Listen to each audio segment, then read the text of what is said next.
तो तुम्हारी कृपा से मैं आज यहाँ हूँ। और अगर तुम्हारी कृपा नहीं, एक बात है क्या, भगवान की कृपा से ही हम सब कुछ करते हैं। उनकी कृपा नहीं होती तो हम किसी काबिल नहीं रहते। पर भगवान की कृपा बनाए रखने के लिए कि उसी कृपा में उसी भगवान की कृपा हम पर रहे, इसके लिए सदा सर्वदा क्या विवेक, कैसा विवेक।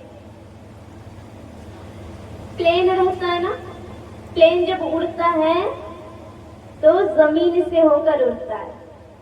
एयरपोर्ट तो जमीन पर ही है कि नहीं? एयरपोर्ट जमीन पर है। प्लेन जब उड़ता है तो एयरपोर्ट के ऊपर से उड़ता है, मतलब जमीन से उड़ता है। और जब वही प्लेन उतरता है किसी दूसरे एयरपोर्ट पर, जब वो प्लेन उतरेगा तब जमीन पर ही उतरेगा। और मां सुन लो, प्लेन उड़ने के बाद आकाश में जमीन को छूकर जब आकाश में उड़ता है और उड़ते उड़ते अगर जमीन मिट्टी की ही बात वो भूल जाता है तो वो प्लेन क्रैश हो जाता है, खराब नष्ट हो जाता है। क्यों होता है? दिशा का ठीक नहीं रहता, मार्ग भटक जाता है, कहाँ उतरना है भूल जाते हैं। यही प्लेन का जीवन सबका है। उड़ना है यहाँ से, इस मिट्टी से उड़ना है।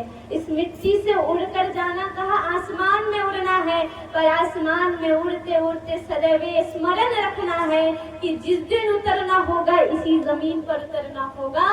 जिस दिन जमीन भूल जाऊंगी, जिस दिन मिट्टी भूल जाऊंगी, उस दिन मैं भी नष्ट हो जाऊंगी। ये सबको स्मरण रखना होगा, क्योंकि उड़ने में भी वक्त नहीं लगता और गिरने में भी वक्त नहीं लगता। इस दुनिया में किसी चीज का कोई विश्वास नहीं है कि अब जो व्यक्ति हमारे सामने अच्छा भला इंसान खड़ा है, 2 घंटे बाद, 2 दिन बाद वह व्यक्ति उसी प्रकार अच्छा भला जीवित रहेगा, इसकी भी कोई गारंटी नहीं है। इसकी भी कोई गारंटी नहीं है। इसलिए सदा सर्वदा ये जीवन में प्रभु हम उड़ तो रहे हैं, परंतु तुम्हारी कृपा से और अपनी एक और कृपा हम पर बनाए रखना कि हम उड़ते उड़ते कहीं जमीन कोई ना भूल जाए।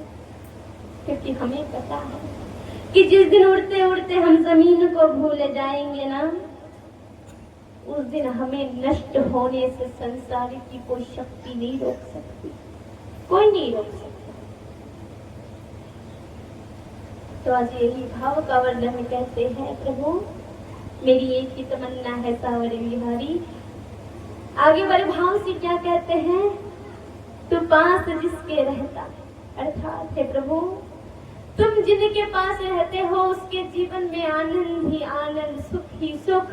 और तुम जिससे दूर हो जाते हो उसके जीवन में भले हजारों करोड़ों धन संपत्ति है, पर जिसके जीवन में कृष्ण नहीं है उसका जीवन दुख का कारण बन जाता है।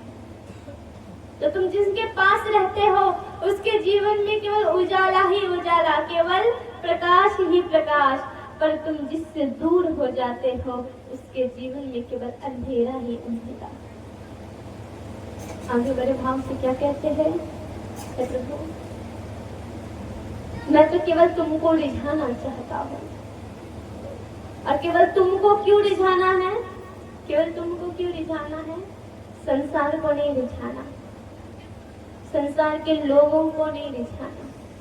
संसार के लोगों के सामने मैया मुझको अच्छो भी नहीं बननो, बुरो भी नहीं बनो, मैं जैसो कवर से रो गई बढ़िया।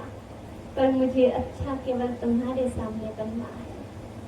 मुझे अपने व्यक्तित्व का परिचय किसी के सामने देना ही नहीं है। मुझे अपने व्यक्तित्व का परिचय, अपने चरित्र का परिचय, अपने गुण ज्ञान का परिचय केवल तुम्हारे सामने देना है।